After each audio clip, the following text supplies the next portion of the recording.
तो सबसे बड़ा दुख दरिद्रता, और दरिद्रता में भी जो भाव की दरिद्रता है वो सबसे बड़ा दुख है, सबसे बड़ी पीड़ा है। और संत मिलन सब सुख जग नाही, पर उपकार बचन मन काया, संत सहज स्वभाव खगराया, संत सहज स्वभाव खगराया। और संत का संतत्व क्या है? कह रहे जो पर दुख के लिए, जो पर दुख से कातर होकर, जो पर पीड़ा से तप्त होकर स्वयं दुख सह रहा है। कल एक छोटी सी बात मैंने आपको निवेदन की थी, जिस दिन पराई पीड़ा से आप भी पीड़ित हो जाओ, उस दिन समझना अब हमारा मन भगवान के भजन के योग्य हो रहा है। जिस दिन आप पराई पीड़ा से पीड़ित हो जाओ, अपनी पीड़ा से तो भाई सभी पीड़ित हैं, सब रो लेते हैं, जिस दिन किसी का दुख आपको दुखी कर दे, संत का सबसे पहला गुण यही बता रहे, पर उपकार। और किससे? वचन मन काया, शरीर से भी, मन से भी और वचन से भी, जो सतत परोपकार में ही संलग्न है। सेवक जी श्री महाप्रभु जी के अवतरण का हेतु क्या बताते? करे पर उपकार देह धरणम, परोपकार के लिए जिन्होंने देह धारण किया है, और कोई प्रयोजन नहीं है। पलटू साहब कहते हैं पर परमार्थ के कारण लियो संत अवतार। और श्रीमद् भागवत तो कहती है भगवान की सबसे बड़ी आराधना यही है, तप्यन्ते लोक तापेन। बोले जो संसार के ताप से तप रहा है, अर्थात जो संसार को दुखी देखकर दुखी है, जो जीव को दुख पाता देखकर दुखी है, वो साधु है। और उस दुख को दूर करने का जो प्रयास कर रहा है, भगवान के नाम रूप लीला का गान करके जो ये प्रसाद जगत को बांट रहा है, वही भगवान का सर्वश्रेष्ठ पुजारी है, उपासक है, आराधक है। आज जहां से हमने चर्चा आरंभ की, जहां भी हम खड़े हैं, जिस भी स्तर पर हम खड़े हैं, जो भी साधन हमारे पास है, हम कम से कम वहीं से परोपकार आरंभ तो करें। जो भी आपके पास हो, शरीर से कर सको, धन से कर सको, आपके पास विद्या हो, विद्या से कर सको, कोई गुण हो आपको प्रभु ने दिया, उस गुण से सेवा कर सको, पर आपके जीवन में परोपकार आरंभ तो हो। परोपकारी ही प्रभु के निकट जाता है, परोपकारी। जब कुछ वर्ष पहले आपको मैंने निवेदन किया था ना, भाई नाम जप करना सबके हित का विचार करके, केवल परमार्थ की भावना का बीज बोने के लिए यह बात मैंने आपसे कही थी कि हमारे भीतर ये परमार्थ का भाव तो अंकुरित हो, कि भाई कुछ हमको ऐसा भी करना है जो अपने लिए नहीं करना है, सब कुछ स्वार्थ के लिए नहीं करते चले जाना है, ये जीवन तो परमार्थ के लिए मिला है।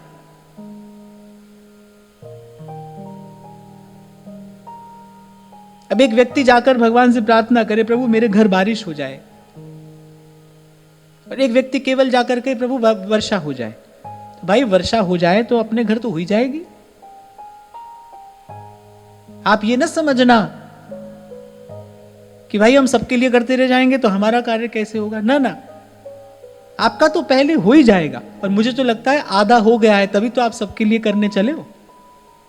जिसके मन में ये परमार्थ की भावना प्रतिष्ठित हो गई है, उसका आधा कार्य तो हो ही गया है भाई, तभी तो वो इस दिशा में चला है, निकला है।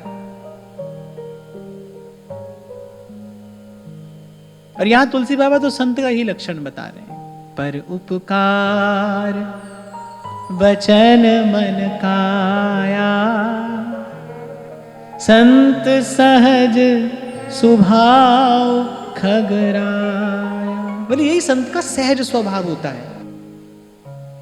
संत सहहि दुख पर हित लागी,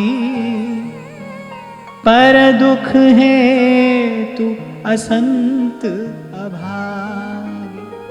अगले प्रश्न श्री गरुड़ जी ने यही पूछे थे ना, संत का लक्षण क्या है, असंत का लक्षण क्या है। करे संत सहहि दुख पर हित लागी। संत कौन है? कह रहे जो दूसरे के लिए दुख सह रहा है, और असंत करे जो दूसरे के दुख का कारण बन रहा है। किसी भी प्रकार से, कह रहे जो दूसरे के दुख का कारण बन रहा है, वही असंत है। आपको याद हो, कभी मैंने आपको संकेत किया था, भाई किसी की सेवा सहायता न कर सको चलो कोई बात नहीं, पर जीवन में कभी किसी की कष्ट और पीड़ा का कारण तो बिल्कुल नहीं बनना, कांटा तो बिल्कुल नहीं बनना। साधक न बन सको तो कम से कम बाधक तो किसी के लिए आप बिल्कुल भी ना होना। हो सकता है कि अभी हमारे पास इतना बड़ा मन ना हो, हमारे पास इतना बड़ा हृदय ना हो कि हम सबका सम्मान कर सकें, पर किसी का अपमान न करें। हमारे मुख से कभी कोई ऐसा कठोर वचन, कोई कठोर शब्द ना निकले जो किसी का हृदय दुखा दे, जो किसी के लिए पीड़ा का कारण बन जाए। ऐसा तो प्रयास करना ही चाहिए, क्योंकि हम साधक हैं।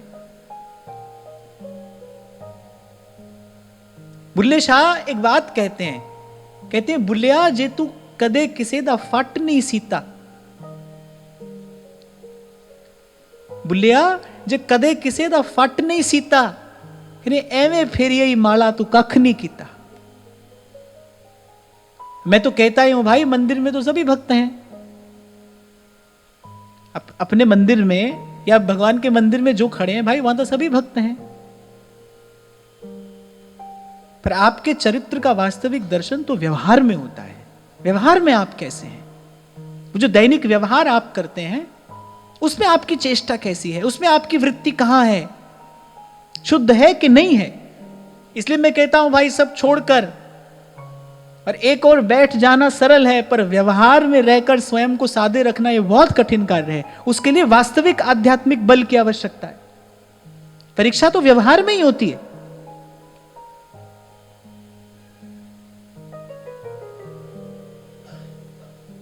यहां तो भाई किसी को हम धक्का मार के और आगे आकर बैठते हैं, व्यवहार ही तो बताता है। अब उसको आप ये कहते हो भाई ये तो हमारी भावना है आपके लिए, आज नहीं तो कल स्वयं को, स्वयं के हृदय को कसौटी पर कसना पड़ेगा कि नहीं पड़ेगा। कभी तो आओगे कसौटी पर, किसी दिन तो भाई परीक्षा देनी ही पड़ती है, क्योंकि उसके बिना तो अगली कक्षा में कोई बालक जा नहीं सकता है। कब तक टालोगे, किसी दिन तो कसौटी पर खरा उतरना पड़ेगा ना। आपका व्यवहार कैसा है, ये जो बात यहां कही गई है ना, ये केवल संत के लिए नहीं है, तो भाई आपके मेरे सबके लिए कही जा रही है। मैंने कल ही आपसे ये बात कही थी, ये सब प्रश्नों के उत्तर गरुड़ जी जानते हैं, ऐसा हो ही नहीं सकता गरुड़ जी न जानते हो। आपके मेरे लिए पूछा है, काकभुसुंडी जी जो उत्तर देंगे आपके मेरे काम की बात है, इसलिए पूछी है, इसलिए आपको मुझे सुना रहे हैं। और हम अपनी बात करें तो भाई हित की यहां उपासना, हित के हैं हम दास। हमारे आचार्य का तो पहला वाक्य और उसका भी पहला शब्द सब सो हित निष्काम मति। आगे की बात बाद में करेंगे, पहले यहीं पर चर्चा कर लेते हैं। है हमारे भीतर ये बात सब सो हित, और सब में सिर्फ अपने अपने नहीं आते, सब में तो सब आते हैं, सब में सब आते हैं। श्री लाडली दास जी कह रही है चीटी सोले जुगल तक सब सो हित निष्काम।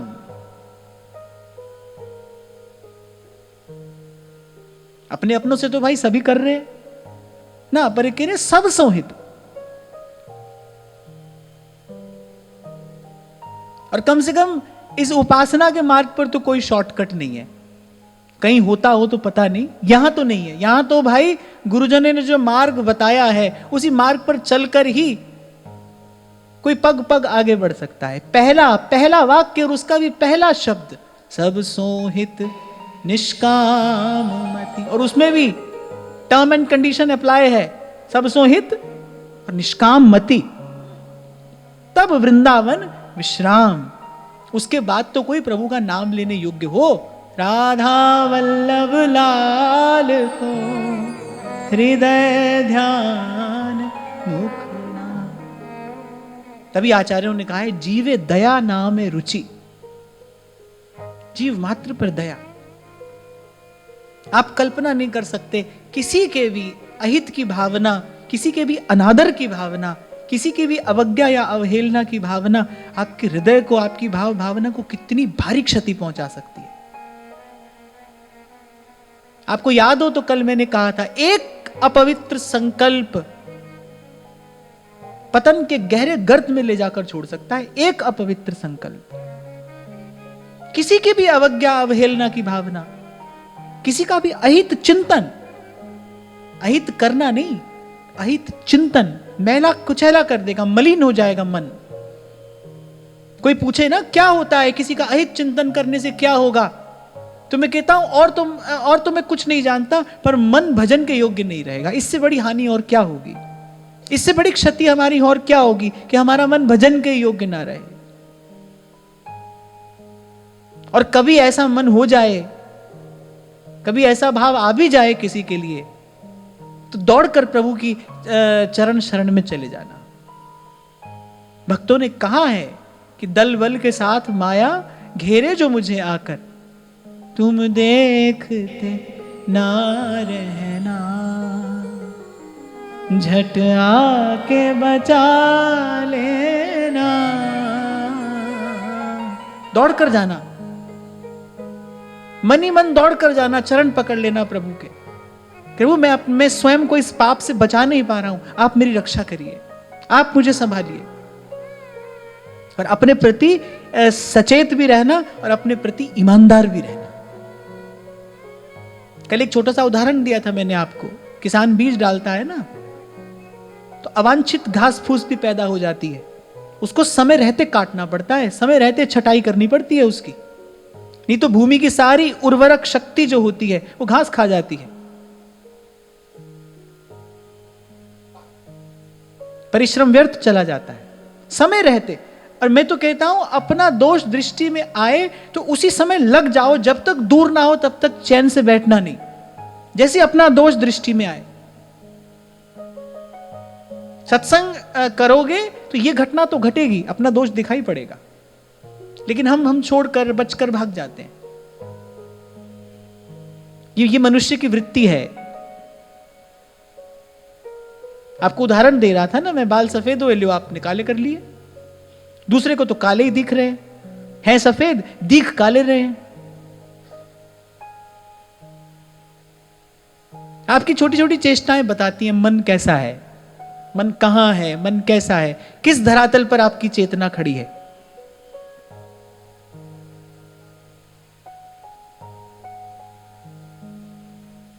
इससे बचना। और ये जो बात मैंने अभी आपसे कही ना, बड़ी महत्वपूर्ण है, इसको आज साथ ले जाना। जैसे अपना दोष दिखाई दे, उसके लिए, उसको दूर करने के लिए प्रार्थना भी करना, पुरुषार्थ भी करना। प्रभु से प्रार्थना करना, प्रभु मेरी रक्षा करिए, और भगवान रक्षा करेंगे। सच्चे हृदय से यदि आप प्रभु से प्रार्थना करेंगे, प्रभु मेरे हृदय का ये दोष दूर हो जाए, प्रभु तत्काल कृपा करते हैं। उसी क्षण देव द्वार से कृपा अवतरित होती है। ये बात मैं आपको अपना अनुभव बता रहा हूं। भाई हम संसार में रहते हैं, व्यवहार में रहते हैं, आ जाता है ऐसा कोई वैसा कोई भाव, ऐसा कोई विचार मन में आ जाता है, उसको अनदेखा ना करें। मैं ये कह रहा हूं, इस दोष को, इस रोग को अनदेखा ना करें, वो जड़ पकड़ लेगा।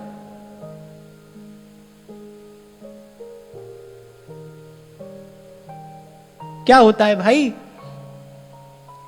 व्यक्ति अपना पुण्य देखता है, दूसरे का पाप देखता है। अपना पुण्य देखता है, दूसरे का पाप देखता है, और इसका परिणाम क्या आता है, एक पग भी जीवन में आगे नहीं बढ़ पाता। मैं बड़ी विनम्रता पूर्वक ये बात आपको कह रहा हूं, क्योंकि ऐसा भी मैंने देखा कि 10-10, 15-15 साल लगे हुए हैं अपनी ओर से साधन में, लेकिन उनकी वृत्ति में, उनके व्यवहार में तनिक सा भी कोई परिवर्तन नहीं है। कल भी वही छोटी छोटी बातें थी जिनको पकड़ पकड़ कर और राग द्वेष में उलझे रहते थे, आज भी वही बातें। खूब सेवा कर रहे हैं, खूब सब कर रहे हैं, लेकिन मन नहीं बदल रहा है, जीवन में परिवर्तन नहीं आ रहा है। द्वंद्व का प्रभाव जो का त्यों बनाए हुआ है जीवन पे। ये बता रहा है कि भाई गति नहीं हो रही है, जीवन गतिमान नहीं है, अटका है, कहीं अटका है। और मैं आपको उपदेश नहीं कर रहा हूं, एक साधक की भांति आपको बड़ी विनम्रता पूर्वक की बात कह रहा हूं कि अगर आप मेरे इस अनुभव से थोड़ा लाभ ले सकें, आप सच्चे हृदय से प्रार्थना करो प्रभु से कि प्रभु मेरे हृदय का ये दोष दूर हो जाए। प्रभु तत्काल कृपा करेंगे। कोई ना कोई विचार आपको मिलेगा, कोई ना कोई शब्द आपको मिलेगा, कभी कभी कोई ग्रंथ आ जाता है, कभी कभी कोई संत आ जाता है, लेकिन आपके भीतर परिवर्तन होगा। और एक बात तो मैं आपसे सदा से कहता ही हूं कि भाई अच्छा होना और अच्छा बने रहना, ये दो बातें हैं। ऐसे मन अच्छा हो जाता है कभी कभी, पर अच्छा बना भी तो रहे। मन शुद्ध हो जाए और फिर शुद्ध बना रहे, ये बड़ी बात है। मन की शुद्धता बनी रहे। शिखर पर पहुंचना आसान होता है, शिखर पर बने रहना कठिन होता है। पहाड़ की चोटी पर जो लोग चढ़ते हैं ना, बहुत देर वहां ठहर नहीं पाते, झंडा गाड़ के वापस आ जाते हैं। बहुत देर वहां कोई रह नहीं सकता है, शिखर पर बने रहना कठिन होता है। ऐसी जीवन शिखर पर पहुंचे और फिर बना रहे, बड़ी चुनौती है वहां पर बने रहना।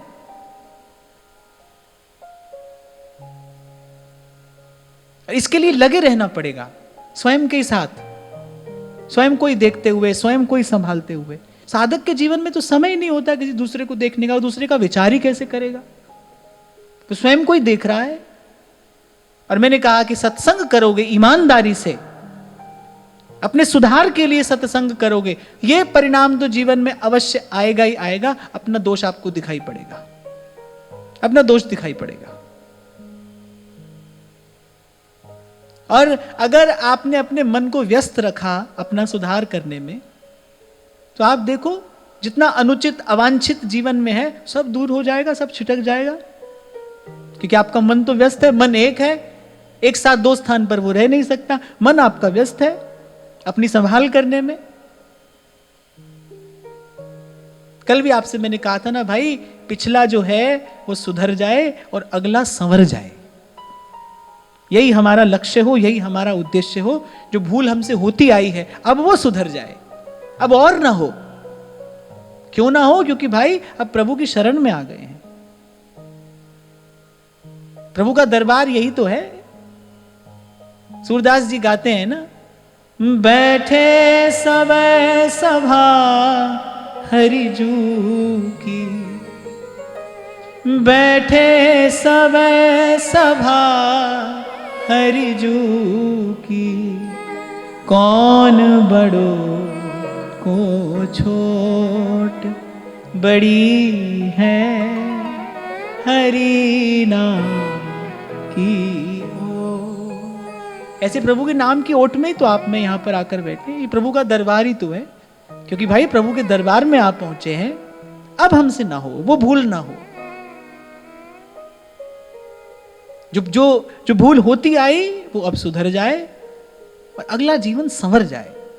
इस जीवन को प्रभु के लिए सजाना है, इस जीवन का वास्तविक श्रृंगार करना है। तन का श्रृंगार नहीं करना है, जीवन का श्रृंगार करना है। अपने आप को हार्ड मांस का पुतला समझते हो तो अपने तन को सजाओ। अगर आप अपने आप को केवल हार्ड मांस का पुतला ही समझते हो तो फिर इसको सजाओ। और गुरु की कृपा से आंख खुल गई है, गुरु की कृपा से अंतर्दृष्टि प्राप्त हो गई है, देख पाते हो अपने आप को इससे अतिरिक्त कुछ और। कहते तो हो कि दीक्षा होती है नया जन्म होता है। किसका जन्म होता है? आपके भीतर एक साधक का जन्म होता है। सत्संग से जो भाव देह प्राप्त होता है दीक्षा के समय, उसकी पुष्टि की जाती है, उसको सजाना है। ये हार्ड चाम का पुतला प्रभु से नहीं मिलेगा। कौन सा निंदित गर्हित ऐसा कर्म है जो इस शरीर से नहीं होता है, बार बार नहीं होता है? किसी भी दृष्टि से क्या ये प्रभु के योग्य है? ना, ये तो प्रभु के योग्य नहीं है। क्योंकि ऐसे कई बार देखने में आता है ना। अब बात आई है तो मैं कह रहा हूं, हम कहते हैं भाई कल उत्सव है, कल उत्सव है, अपना श्रृंगार करके आना। तो देखने में आता है कि कुछ लोग केवल इसी पुतले को ही सजा कर आ जाते हैं। सत्संग में जो बात कही जा रही है उसका तात्पर्य, उसका प्रयोजन समझना चाहिए ना। उसका समझना चाहिए प्रयोजन क्या है, किसको कहा जा रहा है। मैं यहां जो आपसे सब बात कह रहा हूं, मैं किसी स्त्री या पुरुष से बात थोड़ी कह रहा हूं, किसी बालक या वृद्ध से थोड़ी कह रहा हूं। आपके शरीर को देखकर ये बात थोड़ी कही जा रही है। यहां तो जो बैठा है वो प्रभु का है। प्रभु के दरबार में तो जीव आता है। ये बात तो जीव से कही जा रही है, उसके कल्याण के लिए। सुनना चाहिए ना ये बात किसको कही जा रही है, किसका श्रृंगार होना चाहिए, कैसा श्रृंगार होना चाहिए। और फिर संत कहते आ रहे हैं, कह रहे मन ना रंगाए रंगाए जोगी कपड़ा। ये बहुत आसान है ना, ये सब कर लेना बड़ा आसान है।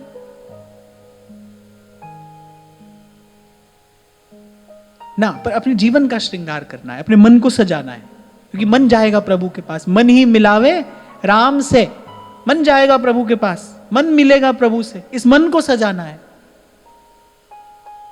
ये राग द्वेष ईर्ष्या मद मात्सर्य अभिमान काम क्रोध, ये जितने विकार हैं, ये दुर्गुण, ये दूषण बने हुए हैं, इन सबको हटाकर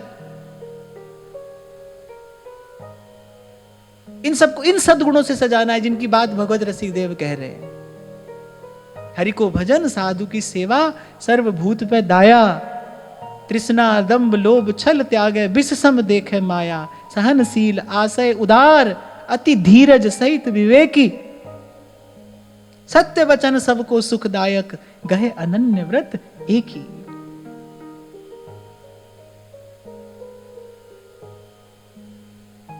तो कहा संत सहई दुख पर हित लागी और पर दुख हेतु असंत अभागी।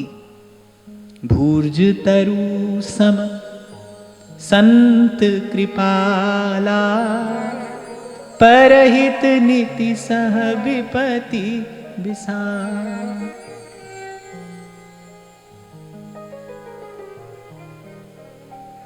देवता आए हैं दधीच ऋषि के पास। आपकी हड्डियों से वज्र बनेगा। ऋषि क्या कहते हैं कि सर्वात्मा भगवान मुझ पर प्रसन्न हो गए हैं, मेरी तपस्या सफल हो गई है, कि ये शरीर जो किसी भी काम का नहीं है, ये शरीर भी परोपकार में लग जाएगा। इससे बड़ा जीवन का फल और क्या हो सकता है। किसी भी काम का नहीं है शरीर। अगर परोपकार में ना लगे, अगर जीवन में सेवा सुमिरन ना हो, तो फिर किस काम का है। सर्वात्मा भगवान मुझ पर प्रसन्न हो गए हैं। ये आपका मेरे पास में आना इस बात का संकेत है, भगवान मुझ पर प्रसन्न है। प्रभु मुझे स्वीकार अंगीकार करने को तैयार हो गए हैं। तभी तो आप मेरे पास में आए हैं कि ये शरीर जो किसी भी काम का नहीं, ये परोपकार में लगेगा।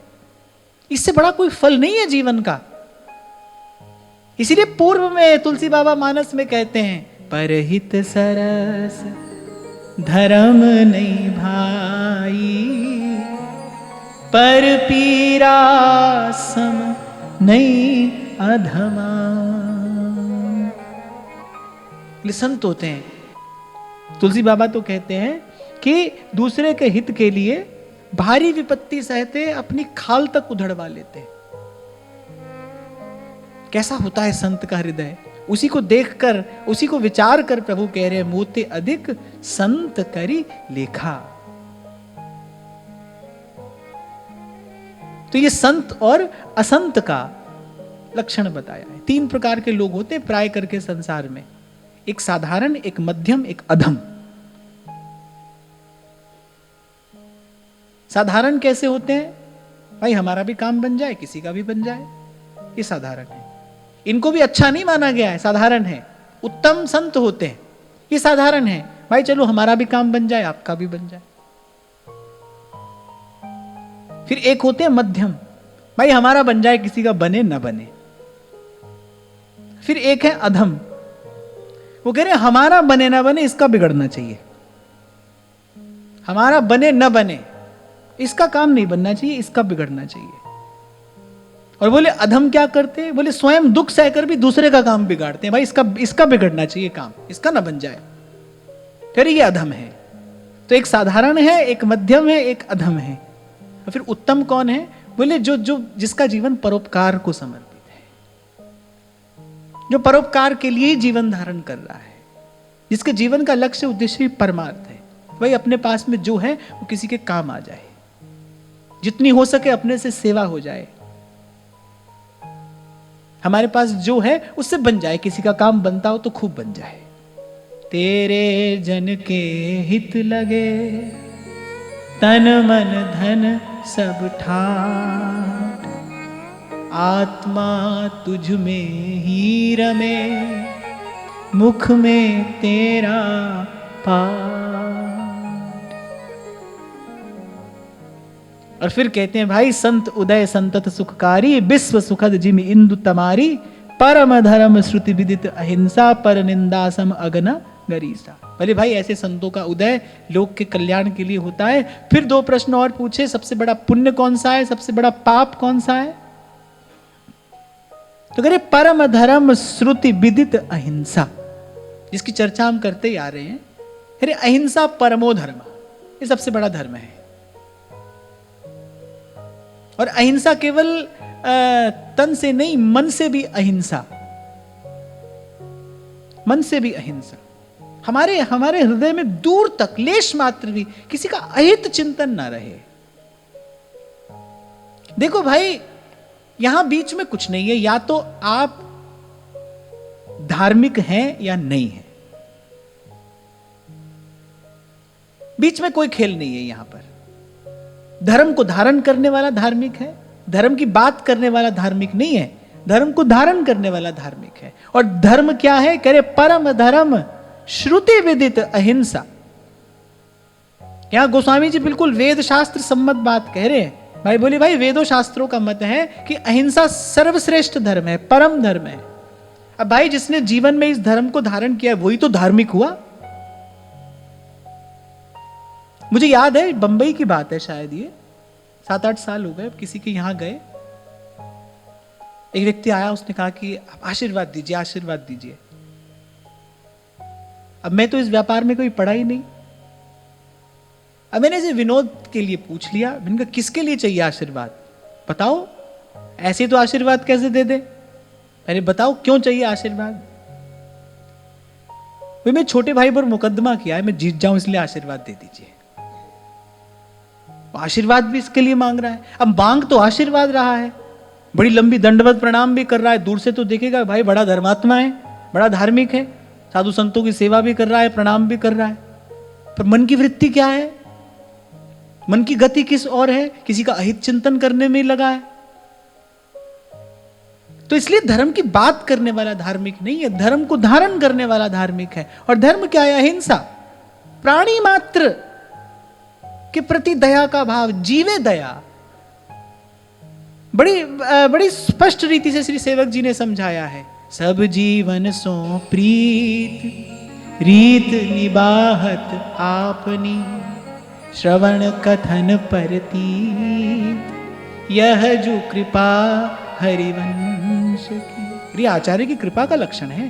पहले सब जीवन सो प्रीत माने अहिंसा, सब सो हित निष्काम मति माने अहिंसा, ये परम धर्म है।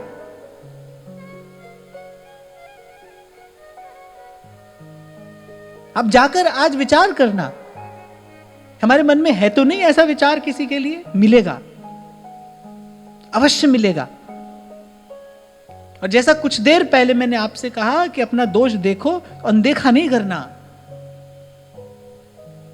छोटा सा रोग भी अगर समय रहते उसकी औषधि न की जाए तो असाध्य हो जाता है, प्राणों पर संकट उपस्थित हो सकता है। जाकर देखना, आत्मचिंतन करना, कहीं ऐसी कोई बात है तो नहीं मेरे मन में, और अगर दिखाई दे फिर प्रभु से प्रार्थना करना, थोड़ा नाम जप करना।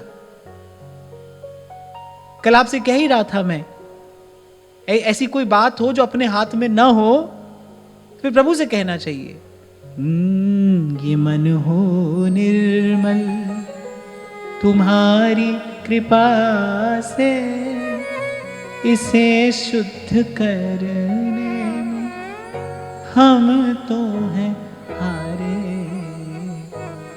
मैं तो बहुत बार प्रभु से कहता हूं, अपनी करुणा का जल तू बहा दे, कर दे पावन हर एक मन का कोना।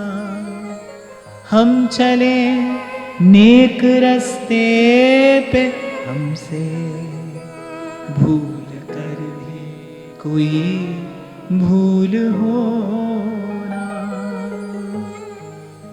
तो बोले सबसे बड़ा पुण्य है, ये सबसे बड़ा धर्म है। और फिर कह रहे सबसे बड़ा पाप, पर निंदा सम अघनागरी। बोले निंदा से जैसा बड़ा कोई दूसरा पाप नहीं है। थोड़ी घनी निंदा तो भाई हम सब करते सुनते ही रहते हैं। हाँ, उससे पहले हम कह देते हैं भाई कहना तो नहीं चाहिए पर चलो कह देते हैं। ऐसे दो लोग बात करते हैं ना, तो कह रहे हैं कि अच्छा तुमको एक बात बताएं, देखो वैसे ऐसे कहना तो नहीं चाहिए पर देखो ऐसा हो रहा है, देखो इसको कहते हैं अब आत्म विवेक का अनादर, इसको कहते हैं आत्मज्ञान का अनादर। आपको पता है नहीं कहना चाहिए फिर भी कह रहे हो आप। और मुझे लगता है किसी के अनादर से बड़ा तो अपना ही अनादर है। अपना ही अनादर व्यक्ति करता है, जानता है कि मार्ग ठीक नहीं है फिर चलता है, ये काम ठीक नहीं है फिर करता है। अभी बात सुनकर सब मुस्कुरा दिए थे, माने सब ऐसा करते हैं ना। थोड़ी बहुत कहने सुनने में ऐसी निंदा हो जाती है। अच्छा फिर कभी कभी हम ये भी कह देते हैं भाई सत्य है, इसमें निंदा क्या है, तो सत्य है हम कह रहे हैं। पर संत कहते हैं, संतों की रहनी, संतों की कहनी कुछ और है। संत कह रहे अरे भलो बुरो संसार, तेरे भावे जो करे, भलो बुरो संसार, नारायण तू बैठ के अपनो भवन बुहार। अरे निर्णय करने वाला, न्याय करने वाला कोई बैठा है, जाकी जैसी भावना ऐसो ही फल देत। और फिर ध्रुवदास जी तो बहुत सावधान करते हैं, पर निंदा के किए ते आवत कछु नहीं हाथ। ये पंक्ति सदा स्मरण रखनी चाहिए। करे मूर्ख पर्वत पाप को ले चलो अपने साथ। भगवान ने भी नवदा भक्ति का उपदेश करते हुए ये बात कही है, सुपने हूं नहीं देखा हूं पर दूसा। निंदा के मूल में क्या है? निंदा के मूल में परदोष दर्शन ही तो है, तभी तो आप निंदा कर रहे हो। निंदा के मूल में क्या है? परदोष दर्शन है। भगवान ने सीधी निंदा की बात ना कह के मूल काटने की बात कही है कि इसका मूलोच्छेद किया जाए। परदोष दर्शन हो ही नहीं। करनी हो तो अपनी निंदा करो, चार लोगों में बैठ के अपनी निंदा करो।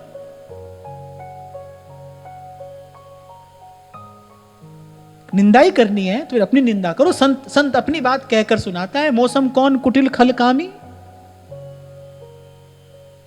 कहे जा रहे हैं सूरदास जी, हो सब पतितन को राजा। सूरदास कह रहे हैं हो सब पतितन को राजा। कह रहे को कर सके बराबरी मेरी। बोले पाप में मेरी बराबरी कौन कर सकता है? ऐसा सामर्थ हो तो फिर ऐसी अपनी निंदा करो, अपना दोष बखानो। पर निंदा के किए थे आवत कछु नहीं हाथ। और यहां तो गोस्वामी जी कह रहे भाई इसके जैसा पर निंदा सम अघ न गरीसा। कह इसके समान कोई भारी पाप नहीं है। कितना पुरुषार्थ करके, परिश्रम करके, कितनी मेहनत करके आप भजन साधन करते हो, थोड़ी देर किसी की निंदा की और जो सब किया था सब गांठ का धन गंवा दिया। और केवल गांठ का धन ही नहीं गंवाया, कह रहे मूर्ख पर्वत पाप को ले चलो अपने साथ। निंदा करना कह रहे जीभ से किसी का मल साफ करना है। जीभ से ही निंदा करते हो ना। कह रहे ऐसा निंदनीय है ये, कैसा घृणित है ये। कह रहे पर निंदा सम अघ न गरीसा। और फिर आगे तो गोस्वामी जी ने कहा है, बोले क्या गति होती है उसकी। सबके निंदा जे जड़ करही, ते चमगा दूर होई अवतर। तो सबकी निंदा करने वाला बोले चमगादड़ होकर आता है। तो गोस्वामी जी कह रहे हैं, अब भाई वो तो त्रिकालदर्शी महापुरुष है, ठीक ही कह रहे होंगे। ये जो मूर्ख मनुष्य सबकी निंदा करते हैं चमगादड़ होकर जन्म लेते हैं। चमगादड़ माने जिसके हिस्से अंधकार ही अंधकार आता है, अंधकार ही अंधकार।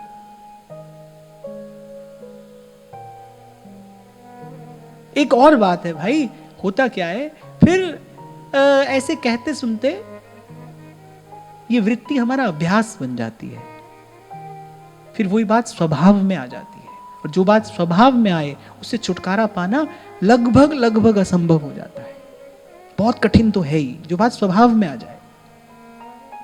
इसलिए मैंने कहा थोड़ा सा भी अपना दोष देखो, दौड़ कर जाओ, प्रभु से प्रार्थना करो, 2 माला करो, नाम जप करो, नाम की ओट लीजिए। प्रभु मैं अपनी संभाल नहीं कर पा रहा हूं, मैं अपने बल अपनी शक्ति से इस दोष को दूर नहीं कर पा रहा हूं, आप कृपा करो। और मैं वाणी को विराम देने से पहले फिर आपसे कह रहा हूं, अपना अनुभव आपसे बांट रहा हूं, आप सच्चे हृदय से प्रार्थना करोगे, प्रभु तुरंत स्वीकार करते हैं। कोई ना कोई बानक बनेगा, कोई ना कोई घटना घटेगी, या तो भीतर घटेगी या बाहर घटेगी, कि आपको उस वृत्ति से, आपको उस दूषित वृत्ति से प्रभु बाहर निकालेंगे।